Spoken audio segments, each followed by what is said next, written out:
Hey everyone, my name is James, and welcome to the second monthly update in my 5-year ICOI ETF experiment. If you're new here and not sure what this experiment is all about, I recommend watching the overview video I posted previously. This will give you full context before diving into this one. Alright, so before we jump into the October buy and then calculating November's dividend, I want to quickly explain something that comes up a lot. The difference between limit orders and market orders.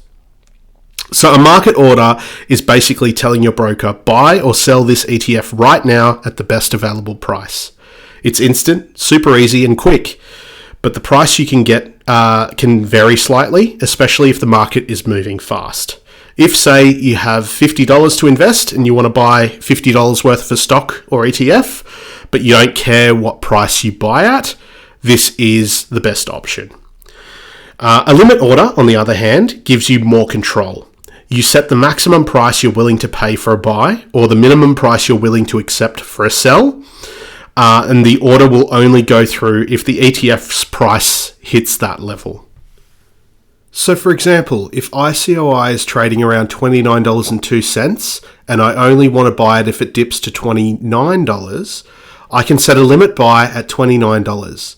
If it never drops that low, my order won't execute. But if it does, I'll get my shares at or below that price. For beginners, market orders are perfectly fine if you're buying small amounts or investing for the long term. But learning to use limit orders can help you avoid overpaying when prices are volatile. Alright, let's do October's buy together in CommSec. 28th of October 2025. It's 5:04 a.m. in the morning because the US market is open and it's nighttime here in Australia. ICOI is trading at about $30.24 a share. As you saw in the last video, I've got $167.02 set aside for this month's purchase. Okay, I'm going to put this through as a limit order. So you'll see we just enter our 5 shares and the price that we want, which is $30.22, which is the ask, if you see the ask and the bid at the top there. Okay, and we just check everything, make sure it's all good, and we get this warning message. We just click off that, and let's confirm that, and it's gone through.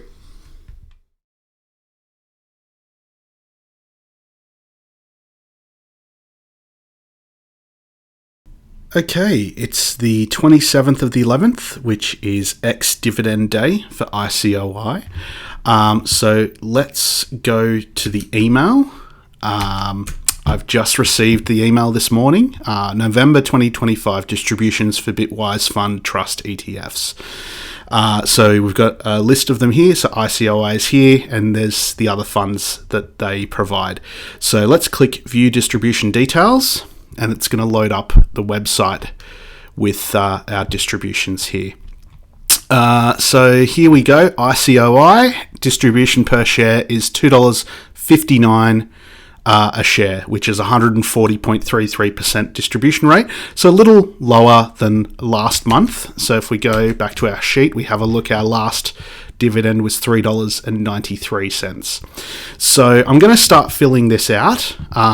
So it's very similar to the last time we've done this. So I'll put in the month, if I can spell November correctly. ICOI is the ticker. So the current price, I'm just going to go to Google, and it's $23.06 US. So a little bit less than last time. 23.06, and the div per share, if we come back here, yeah, $2.59, 259.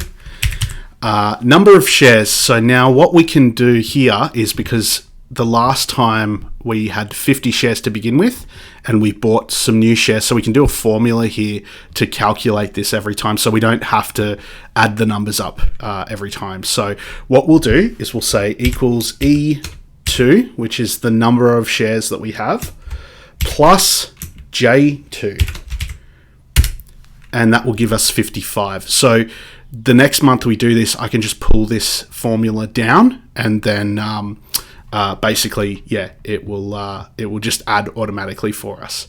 The total dollar value will be based on the current price. So what I can do, we've already got the formula here, so we just hold Control, pull it down, and we'll see it's $1,268.30 because it's using this new price to calculate. So we have lost a little bit there. So the ex-dividend date is today's date, the 27th of the 11th. Total dividend received, again, because we already have the formula established here, we can just pull it down. So we're going to get $142.45. Not too bad. It's still over $200 Aussie. But yeah, we'll see how many shares we can buy with that. So I'll just pull this one down as well. So after tax is $121.08. New shares bought. Let's pull this down. And we get another 5 shares. So we will have 60 shares in the next month to use. So over time, this is how the compounding effect really starts to show. These small dividends get reinvested, which buys more shares and then generate even more dividends in the future. If you found this video helpful or interesting, consider giving it a like. And if you want to follow the journey month by month, don't forget to subscribe and hit the bell so you don't miss any updates. I'll be posting a new video every month to share the latest dividend info, reinvestments, and overall performance, all with full transparency. If you've got questions, feedback, or want to share your own investing experience, drop a comment below. I'd love to hear from you. Thanks again for watching, and I'll see you in the next month update. Cheers.